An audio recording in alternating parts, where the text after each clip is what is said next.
Thank you, Paul. Thank you very much indeed for that wonderful introduction. Ladies and gentlemen, thank you very much for joining me. Ladies, gentlemen, and fellow artists. Artist love. You're taking time away from the finest dining at sea, the finest cuisine at sea for this lunchtime chat. But it's very pertinent to our voyage because we are following in the footsteps. So it's Malta tomorrow, where we're going to Messina, and in Salerno we'll be near Naples, and then finally to Rome. We really are following in the footsteps of one of the world's greatest artists. Of course, Italy has known so many. But this one's very, very special. He had the most incredible destiny. Of course, I'm talking about Michelangelo de Merisi, otherwise known as Caravaggio. So let's get on with our talk about him. Sort of give set the scene, as it were, for this extraordinary life. He was an impoverished orphan. He managed to become a superstar in his own lifetime.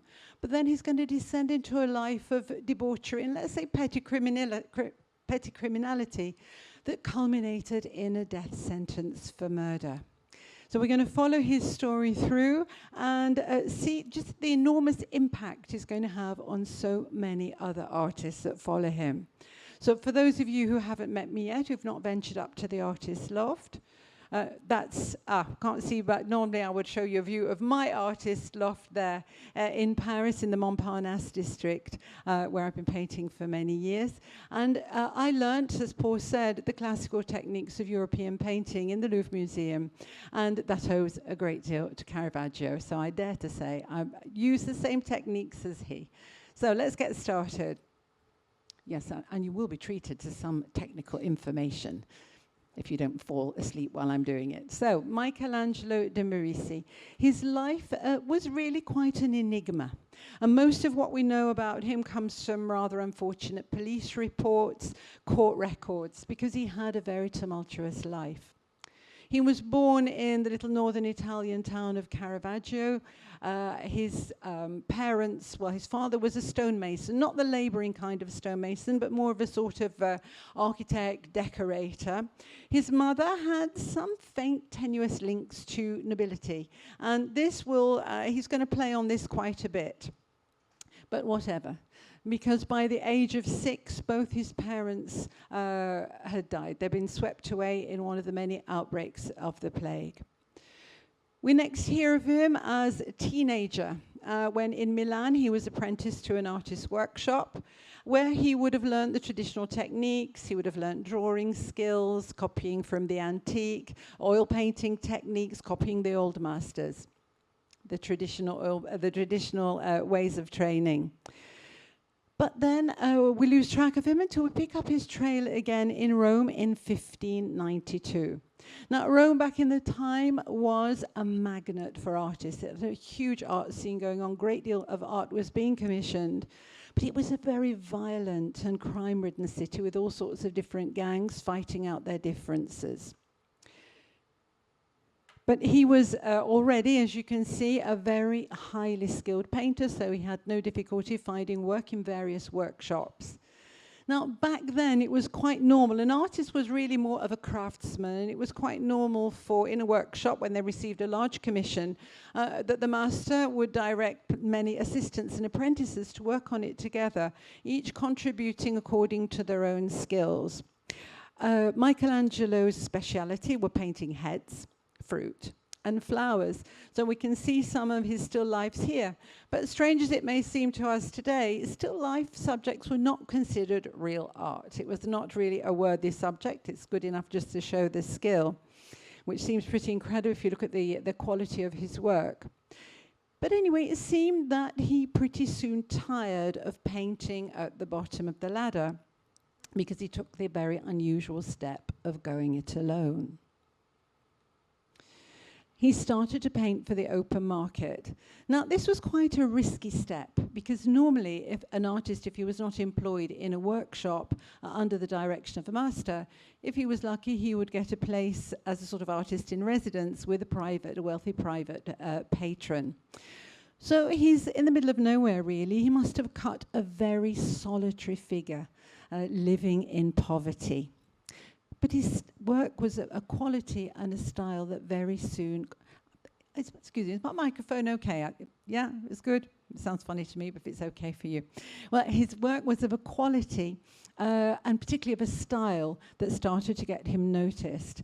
Now, this is very novel subject matter for the time and rather unusual, and many things have been wondered, many things have been surmised about these rather effeminate-looking young men with their drapes flopping off their shoulders. Who on earth could they be and why? Well, you hear many theories, but there's one theory that I definitely subscribe to, and that is that they are self-portraits.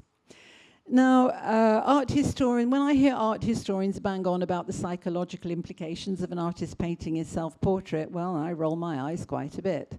Because I know that most artists, 99% of the time, if they paint the self-portrait, it's because you are the ideal model in terms of striking a pose. And also, models are very expensive. And remember, he was living in poverty. But what really proves it for me is if you look at this one to my side here of the famous painting, A Boy Bitten by a Lizard. Look at the expression on the face. He is studying the human expression. Now, I know that when you have a model, if you try and get a model to pull a face of anger or fear or what have you and hold it, they're not going to do it. Whereas if you look, no matter how good they are, whereas if you look in a mirror and pull the face yourself, you'll always manage to get the right one. So we're sort of guessing that these are self-portraits. Now, this one definitely is accepted to be his self-portrait. He's painted himself as Bacchus, the young god of wine, and we know that he painted it while he was recovering from a fever, hence he does look very poorly there.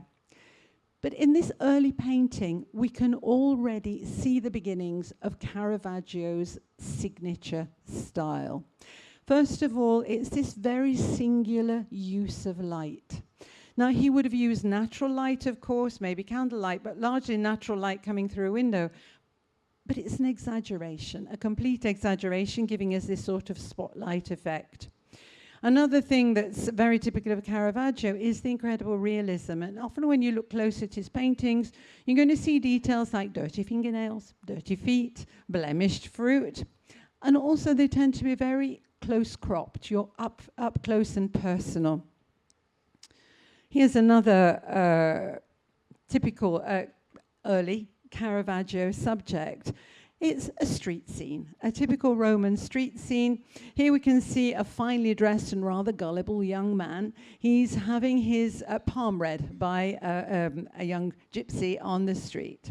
Now, this painting's in the Louvre Museum. I've seen it up very, very close. And I can tell you that what you can't actually see on this slide, no matter how good I could get a reproduction, you can't. If you look under her finger, well, he's gazing into her eyes while she's telling his fortune. But under her finger, if you look very closely at the painting itself, there's a tiny little speck of paint that remains. In fact, she's sliding the ring off his finger. So, yeah, still happens today. Human nature. Also, we've got no decor behind. It's just the play of light. All is done to make us concentrate on the figures. So, very, very original style, original subject. And this will start to attract the attention of a wealthy collector. Here he is, Cardinal Francisco Maria del Monte. A cardinal, a diplomat, a wealthy connoisseur of the arts. Contemporary reports tell of him as being cultured and kindly. He had a great love for the for music, and he's going to take our artistic prodigy under his wing. By the way, he was also a great protector of the sciences. Galileo was one of his protégés. And Caravaggio will go to live with him in his household for 5 years. And this is in Rome. This is the Piazza Madama. It was one of the most important intellectual salons of Rome of the time. So the cardinal is going to help Caravaggio get his very first lucky break. Here we are. This is Matthew Contarelli. Matthew Contarelli was a French cardinal who died leaving enough money behind and instructions to decorate a chapel in his honor in the French church, San Luigi dei Francesi in Rome. So you probably won't go and visit here, but it has these stunning Caravaggios. I've been to Mass there several times myself. It really is a fabulous place. But the executor of the will had been dragging his feet, and absolutely nothing had been done. Finally, they managed to get an artist, one of the great artists of Rome at the time, to start work. This is Cavaliere d'Arpino. You might not know his name today, but he really was a big shot. He had a huge workshop, lots and lots of assistants, plenty to get to take on this big commission. However, he was lacking someone. He needed someone who was specialized in faces, fruit, and flowers. Well, Caravaggio got the job. Thank you, Cardinal del Monte. But then, Cavaliere d'Arpino down tools. He stopped work and off he went. He'd been called to work for the Pope. Now you can see the date here, it's 1600, and 1600 was the Jubilee year in Rome. So if you can imagine a Jubilee year, there were lots and lots of work going on. Lots of paintings had to be finished, everything was being spruced up, a little bit like you can imagine a city preparing for the Olympic Games. So there were just not enough artists to go around. So who would replace d'Arpino? Caravaggio. It's incredible. He's just a young artist. He's only been used to painting one or two figures in a small canvas, and now he's going to paint these massive compositions. What a job. And he only had 1 year to pull it off. So this is one of his great early masterpieces. This is the Calling of St. Matthew. So the chapel is dedicated to the namesake of the Cardinal, Matthew. So if you know the story from the Gospels, it's showing us the story of how Matthew, the tax collector, was sitting counting the money with his colleagues when Jesus came along and called him to be his disciple. But just have a look how Caravaggio's painted it. You can see Jesus very far to that side over there with St. Peter. They're both dressed in quite biblical garb. I'm just going to point out a little detail here that I often forget to mention. Can you see the pointing hand of Jesus as he's pointing to Matthew? Well, that's a mirror copy. It's copied from the hand in the Sistine Chapel. David? Yes, there we go. But Matthew, which one's he? Well, we believe he's the one with the beard pointing to himself as if he's saying, oh, what, me? But you can see that, so Jesus and St. Peter in sort of biblical style drapery, but Matthew and his companions are dressed in contemporary dress, just like any young Roman man about time. This is for a good reason. What Caravaggio is always trying to do, he's trying to bring the Bible stories into everyday life to make you connect with them. It's as if he's saying to us, if it was you, what would you do? So let's see, that's not the only one he painted. So that's the Calling of St. Matthew. So now we're going on to his violent martyrdom. Now, according to tradition, St. Matthew was killed while celebrating Mass at the altar on the order of the King of Ethiopia. Apparently, the king had been lusting after his niece, who was a nun, a bride of Christ. Matthew rebuked him, so the king had him assassinated.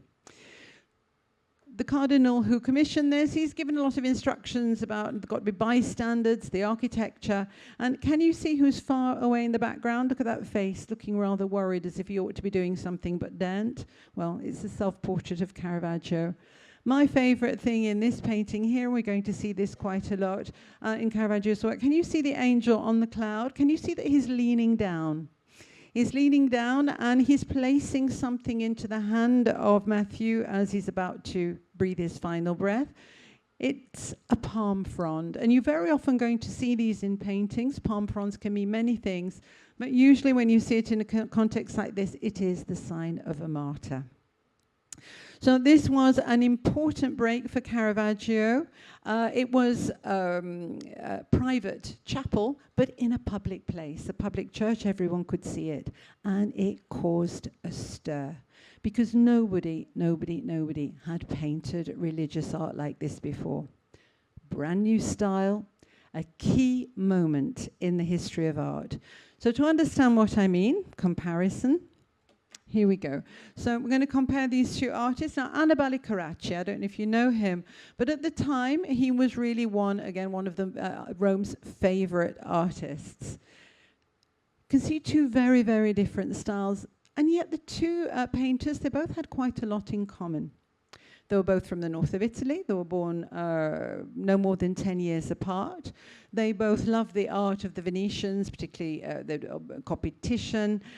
They both tended to use live models in their work. Very great, this wonderful talent for the play of light and shadow. And Caravaggio himself was actually considered to be a real radical painter. But he knew how to toe the line. Whereas Caravaggio, he's going to become more and more dramatic with this gritty realism, and it will often cause an uproar. Now, that one over there, the Caravaggio painting, is a very well-known painting called the Madonna of Loreto, and just have a look how he's painted the Virgin Mary. She looks like a Roman housewife, standing on her doorstep with that hefty toddler on her hip. Ooh, and look at those grubby peasants, aren't they ordinary? So this, again, this gritty realism, so we can connect with the ordinary people in the painting. Annibale Carracci's Virgin Mary floating up to heaven in the clouds was much more in tune with the taste of the time.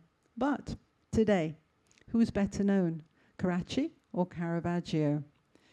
Now, I don't know how much time you're going to have in Rome. This is... I've got a little video playing here, I hope it works. The Borghese Gallery in Rome. If you do have time to go, I definitely recommend it. You'll have to book ahead. You'll need a time ticket. It's a wonderful place to visit because there are not too many people in there. Many fabulous Caravaggios there. Another very, very famous Caravaggio painting from the National Gallery in London. The Supper at Emmaus. Now, this theme is one of the great themes of Christian art. It's been painted time and time again, from Rubens to Titian to you name it. Rembrandt, they've painted Supper at Emmaus, when Christ, after crucifixion, reveals himself to two disciples on the road to Emmaus. Always shown the same, two surprised disciples, and there's always a servant, one or two servants behind, who don't look surprised at all. They've not seen, they've not recognized. Not everyone saw the light. Here we really can see the painter at the very height of his art. We're only in 1601, and yet just look at the incredible mastery of anatomy, of foreshortening, and this extraordinary play of light. This painting is 400 years old, and yet it has a completely timeless quality. Caravaggio copied no other artist. He was inspired only by human experience, by life itself. He rejected the dominant traditions of late Renaissance art. He copied nobody else. It was all radically new. He's going to paint scenes of Christian belief as if they were in the here and now. I think this is probably is it my favorite Caravaggio? Maybe. One of my favorite Caravaggios. The Taking of Christ from 1602. My favorite because of the portraits. Look at those fabulous faces. It's the absolutely beautiful face of Christ. The dignity, the downcast eyes in resignation as he receives the kiss of betrayal from Judas. How could this painting not inspire emotion in the heart of the believer? We're in the early 17th century. We're at the beginning, already in full sway of the Baroque art movement. The Baroque, and you're going to see so much Baroque paintings, it's all about emotion. It's to provoke faith through emotion.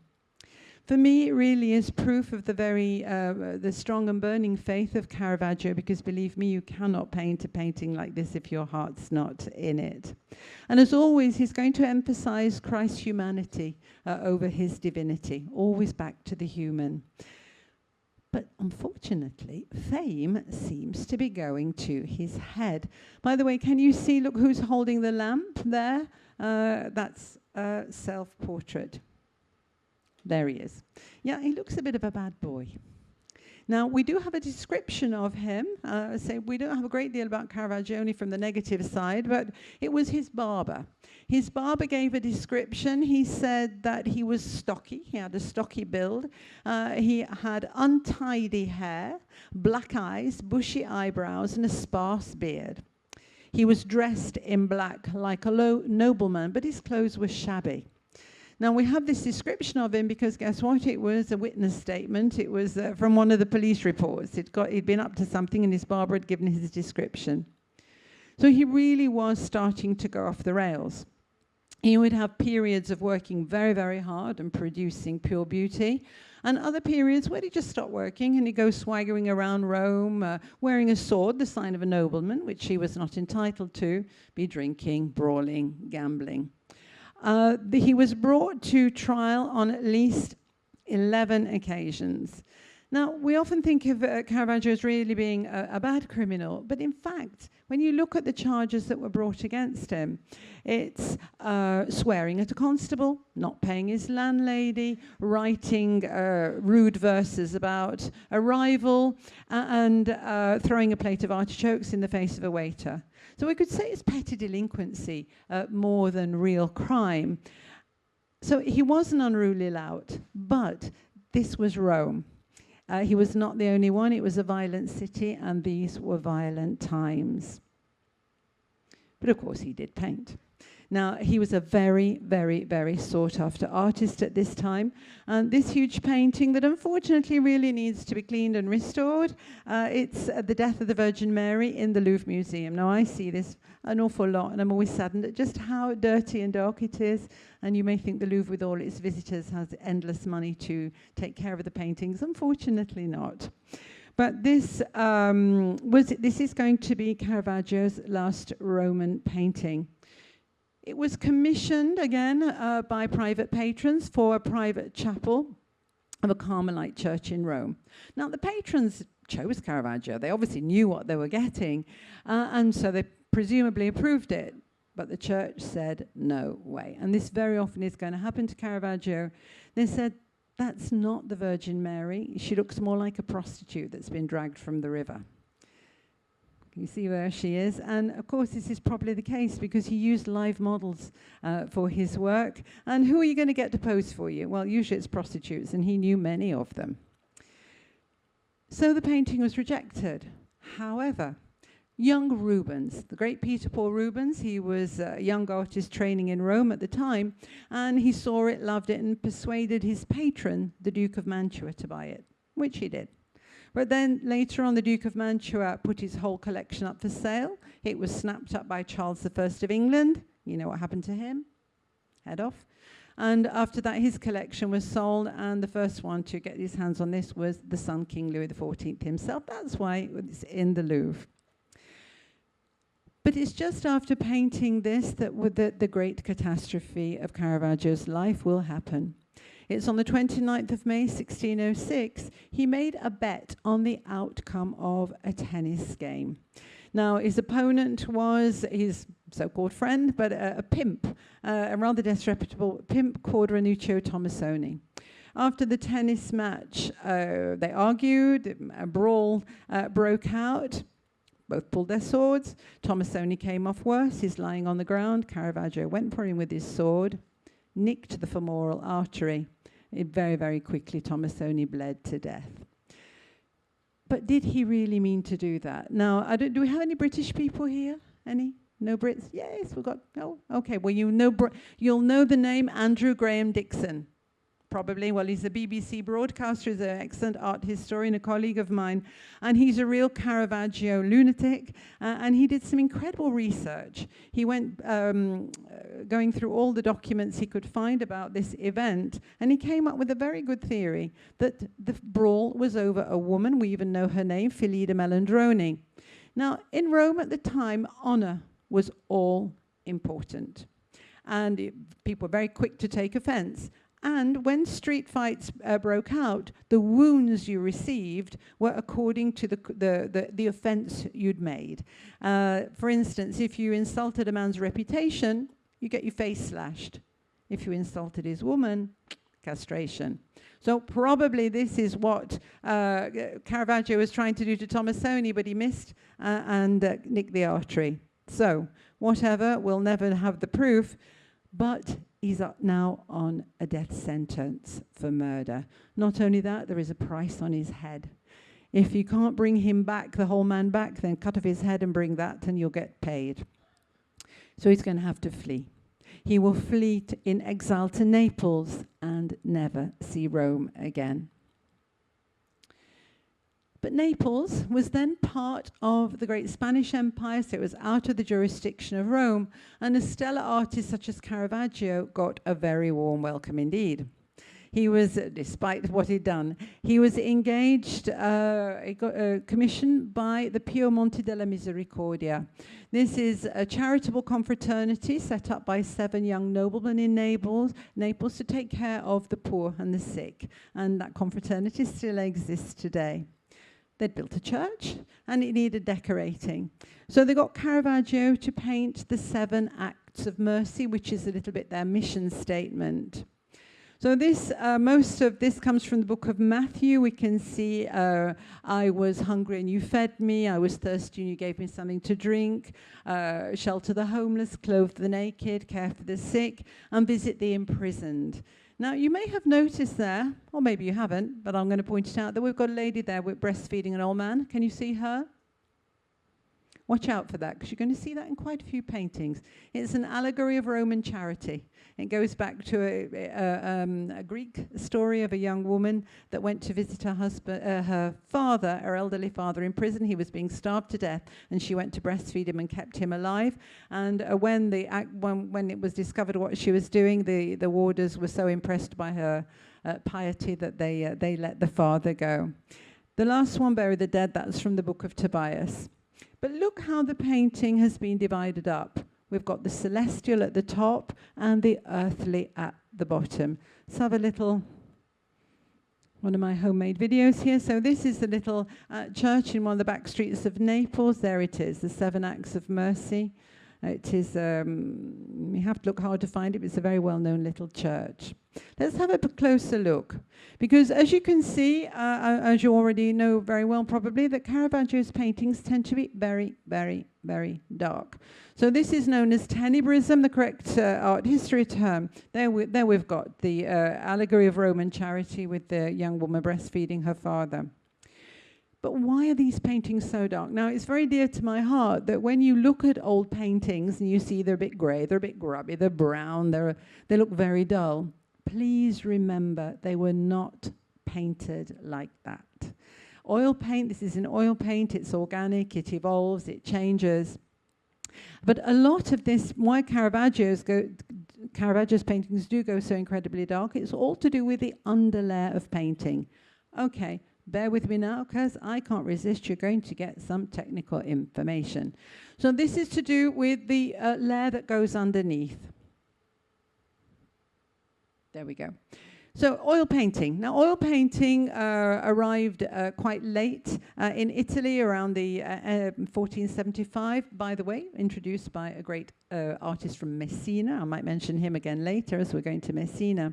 And oil painting was an absolute revolution. It was a technological revolution. It's going to change everything for the artists in the Renaissance who were striving to paint 3D. Never been done before. It was oil painting was developed in Bruges back in the early 15th century, by the one and only Jan van Eyck. And yeah, bear with me, I'm getting there. So oil painting, when the pigments are ground down with oil, they become transparent or semi-transparent. The first oil painting technique, the traditional one that I learned as a copy artist in the Louvre, was on a white background. Well, this is an icon being painted in tempera. But on top of the white, the transparent coloured layers of oil paint are built up. One's dry, another. One's dry, another. So they're built up one on top of the other. And the white shines through and makes it look as if it glows from behind. But the artists are going to experiment with different colours underneath to get different effects. The one at the bottom, that little detail by Bruegel, that's in a sort of off-white. Peter Paul Rubens in the middle, he loves his yellow or pink. At the top over there, we've got Leonardo's technique. That's not Leonardo, that's Parmigianino. But he used to, Leonardo da Vinci was one that started to tint that white background a brownish colour, so he could paint with white on the top and then put the glazing on. Which is why, and I can't resist mentioning my best friend Mona Lisa, why Mona Lisa has got that very weird and sort of glow like a hologram, looks as if she's moving. It's because of this very thin multi-layered technique. 30 layers, Mona Lisa. But it's the one on the bottom, which actually is on a dark red background. And you can see there that little detail by Dutch artist Peter Bol, that with that dark red background, this is what Caravaggio used, he's going to be able to paint, he's going to get his strong contrasts immediately with the darks and the lights. Unfortunately, with age, the white lead paint becomes transparent and the dark comes through from underneath, and all the varnishes on the top are going to darken. So that's all that is, just to make sure that next time you see an old, grubby-looking old painting, don't think it's boring and dull. Just imagine how fabulous it was originally. And here's one that's been restored. Very dark, but very beautifully restored. This is a fabulous painting that's in the Capo di Monte Museum in Naples. That closed for renovation, I think, about a year ago. And they lent all their paintings to the Louvre. So that was an exhibition in the Louvre Museum. And we can see this absolutely fabulous painting. It was stunning. So he's in Naples, where he painted many masterpieces. But Naples was still a little too close to Rome. Bounty hunters were on his heels, ready to cut off his head. He needed to get farther away. So on July 1607, he got on a boat, just like us, and went to Malta, home to the Knights of St. John. Now, there we go. So that's where we'll be tomorrow. Is it tomorrow? Is it Malta tomorrow? Gosh, I can't remember where we're going. Malta. Now, this is Castel Sant'Angelo. Malta is going to be a real turning point in the life of Caravaggio. Now, Castel Sant'Angelo here is an extraordinary place. You probably won't manage to get to visit it because it looks very close to where we are, but in fact it's a bit of a nuisance to get to. But this is one of the fortresses of the Knights of St. John. But why on earth did Caravaggio leave Naples? He was, apart from getting away from the bounty hunters, but he was a star there. He was a great painter. He had professional success, the esteem of his fellow artists, the support of wealthy patrons. So why on earth would he leave and go to live on this little speck of rock inhabited by warrior monks, more known for their fighting? Well, he's got an agenda, and it's his powerful protectors, the Colonna family, that have a link to the Knights of St. John. So let's quickly prepare you for tomorrow with a little bit about the Knights of St. John. I don't know how much you know about them. They're one of history's most extraordinary band of holy warriors. So founded, go back to 1099, we're in the Crusades, and Jerusalem had just fallen to the First Crusade. That's when the Hospitallers, as they were known, were born. Now, there were several bands of these knights set up to protect the Crusaders and the Pilgrims. But unlike their more famous cousins, the Templars, the Knights Templar, the Hospitallers, the Knights of St. John, didn't just fight, they also took care of the sick.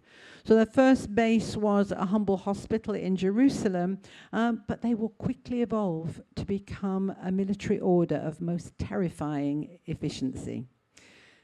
Unfortunately, the kingdom of Jerusalem was taken back by the Islamic forces. The knights were forced to flee. They went to Rhodes. And in 1310, Rhodes, then part of the Byzantine Empire. And I know we're not going to Rhodes, but I can't resist giving you a glimpse.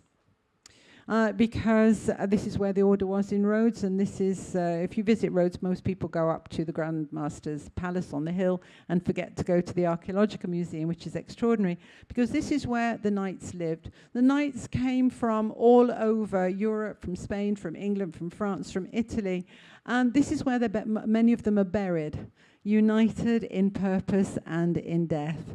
So the knights managed to fend off the Ottomans for 200 years, but then in 1552, the Ottomans finally pushed them out, and off they went to Malta. And here they are, some of the monks with the iconic black and white, robes with this 8-pointed cross. So here are some of the portraits, and this one to my side here, this was actually painted by Caravaggio or Fra Antonio Martelli, the one in the middle by the great Titian, and the other one by Strozzi. So these are wonderful portraits, and of course the order still exists today. Here it is. The headquarters of the Sovereign Order of Malta is now in Rome, and it's still a very respected charity with over 80,000 volunteers worldwide of all faiths and all types, and they're there to continue caring for the needy and the forgotten. I put the late Queen Elizabeth II of England there. She was the sovereign head of the Knights of St. John in England, the Knight St. John's Ambulance, etc. And she was very attached to Malta, it's where she was as a young bride before she became queen. But back to Caravaggio's Knights. Now, when he landed there, they could have just, well, he had a murder charge hanging over his head. But they didn't just lock him up. They had other plans for this great artist. His genius completely surpassed his criminal record. Such is the power of art. He's going to paint the portrait of the Grand Master of the Order, Olof de Wignacourt. Olof de Wignacourt, a French nobleman, he was a little bit like the sovereign of Malta. And he was extremely pleased with this wonderful portrait. Again, it's one from the Louvre Museum. It's absolutely stunning. Great portrait. It deserves a great reward. Wignacourt, he wrote to the Pope. And he asked the Pope, Paul V, I think it was at the time, to grant permission for an unnamed repentant sinner to be admitted to the order of the Knights of St. John. Well, the Pope accepted. And, but Wignacourt is not going to tell, he's going to withhold the honor for the moment because he's still got something in store for him. First, before you get your knighthood, you're going to have to paint me something else. And here it's coming. It's going to be one of his masterpieces in a minute. So I'm sure many of you will be visiting this tomorrow, St. John's Co-Cathedral, Valletta. It's absolutely stunning. I think most of you will be going there if you've not already seen it. The extraordinary interiors. It's also home to a very special little icon. I'm not going to go into that now, but don't hesitate to ask me about it. And if you look for it, it's called it's a copy of Our Lady of Philernos. I'll tell. Don't hesitate to ask me about it, but see if you can find it when you're there. The star, the great star of the Co-Cathedral of St. John, of course, is the Caravaggio, and here it is. So here we can see it in its setting.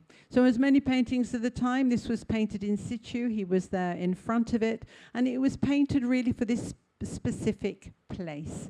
It's taking into account the way the light comes into the room. It even takes account into the door. As you walk in the door, the composition looks very slightly off-centered with all the action happening to the left. It's because of the position you're in when you walk in through the door. Just imagine.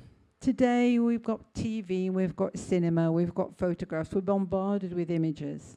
But back in the day, can you imagine walking into that room and seeing that? It must have been like looking through a window and going back in the past to see this event taking place. The event, the horror, the pathos, the very last breath, the moment of beheading of St. John the Baptist. Now, the first time I saw this painting in real life, it absolutely sent shivers down my spine. There's an austerity. And again, this raw realism, it really is deeply spiritual. Let's have a closer look. There it is. So for those of you, in case you're not who can't remember the story of John the Baptist, he had a huge following in first century Palestine. Absolutely huge. He was an incredibly important figure, so much so that King Herod, the client king of the Jewish king affiliated to the Romans, threw him into prison because he was causing trouble. But still, he dare not kill John the Baptist. He just dare not. But his wife, Herodias, thought that John the Baptist was way too dangerous. She just wanted to get rid of him. She couldn't persuade the king, so she devised a sneaky plot. His stepdaughter, her daughter Salome, she asked her to dance at the king's banquet. The king was holding a big banquet, and she knew that if Salome performed her dance to her such a fabulous level, that the king would be obliged to offer her a gift, any gift she wanted. So Salome, she went, she performed in front of the king and his friends at the banquet. I don't know whether it was a dance of the 7 veils, but we can imagine it like that. And of course, the king had to offer a gift. Prompted by her mother, she asked for the gift of the head of John the Baptist on a platter. To save face, of course, the king had to comply. And here we can see Salome leaning forward with the platter ready to receive the head. Look at the executioner there. He's already done the deed. He's severed the head. But can you see behind his back he's holding a knife? It's all ready to, a sharp knife to cut off the final bit of flesh and completely separate the head. Remember, Caravaggio is very interested in painting expressions. Look at the expressions, the different expressions on the face behind. We'll see some more of those later. A little bit closer up. Can you see at the bottom we've got the lambskin poking out from under John the Baptist's red drapery there. The lambskin, of course, is to remind us of Christ. And this is the only painting that Caravaggio signed, the only one. And you can see his signature there. He's signed it in the red paint that represents the blood coming from Christ's neck. And how's he signed himself? F. Michelangelo, Fra, brother Michelangelo. He'd been given his knighthood. He'd become one of the Knights of St. Malta. He must have been so incredibly proud. But we know he had a fiery temper. We know the Romans were very quick to take offense. We don't know exactly what happened, but something did go wrong. He hit a knight. He got into a fight, he injured one of the knights. This was the very day before the unveiling of this incredible painting, and he will be thrown into the high security prison at the Fort St. Angelo. Now, unfortunately, I wasn't clever enough to get to fiddle with the presentation to add a photo I took actually not very long ago. I actually saw inside the dungeon where he was imprisoned. If you go to Fort St. Angelo, it looks like a manhole cover. And that's where they would stick people down, and there is actually a video display of showing the graffiti on the walls of all the people that were locked up there. You cannot escape from that hole. But he did. So he must have had friends. Caravaggio had heard word that he might be getting a papal pardon. He had to get back to Rome. So maybe the powerful Colonna family with their links to the Knights of St. John helped him. Anyway, he escaped. He got on a boat and off he went. He was heading back to Rome, but he didn't go there straight away. First, where are we going? Sicily, Messina. And this is these two wonderful paintings. Can you imagine? He actually found time to paint there. So this is a wonderful little museum in Messina. You can get a tram there. It goes along from the port. It stops at the museum. A wonderful little museum in Messina. And we've got these two extraordinary Caravaggios. He painted them incredibly quickly. And when you look, apparently when he left, they were still wet. And you can't see from here, but if you look particularly, we've got the Adoration of the Shepherd Sofa there. And the straw, he painted, it's like impressionistic brushstrokes, quite extraordinary.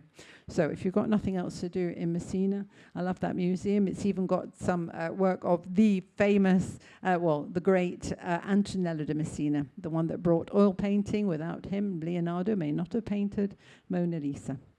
But back to Caravaggio. From Sicily, he managed to make it back to Naples. Now he's trying to get back in the good books of the Grand Master of the Order. He was filled with remorse. He was desperate to get back into the good books. And so he paints this painting as a gift. So this is the second following the beheading of John the Baptist, where the executioner there is putting the severed head on Salome's platter. Again, the studies in expression. Just have a look.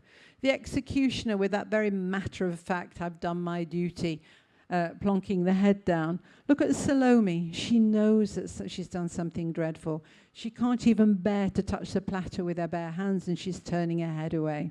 The old woman behind, clasping her hands, absolutely horrified by what's happened.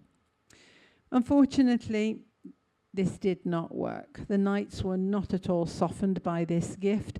In fact, we know that Caravaggio was attacked. Very unlikely. Some people say maybe the knights were coming after him, probably not, probably more like a bounty hunter, but we do know that he was attacked. He suffered a gash to the face and various other injuries. His days were numbered. He's going to hire a boat. He's going to now really try to get back to Rome. He heard again news about this papal pardon.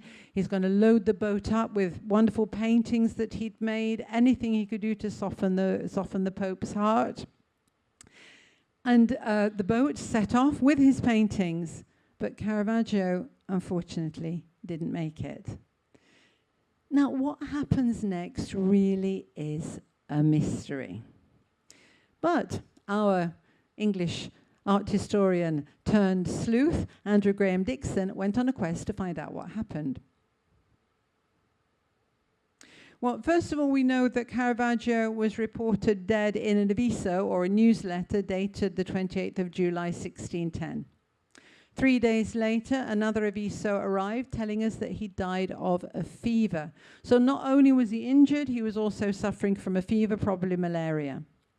However, his body was never found. There is no record of his death, no grave, no burial place whatsoever.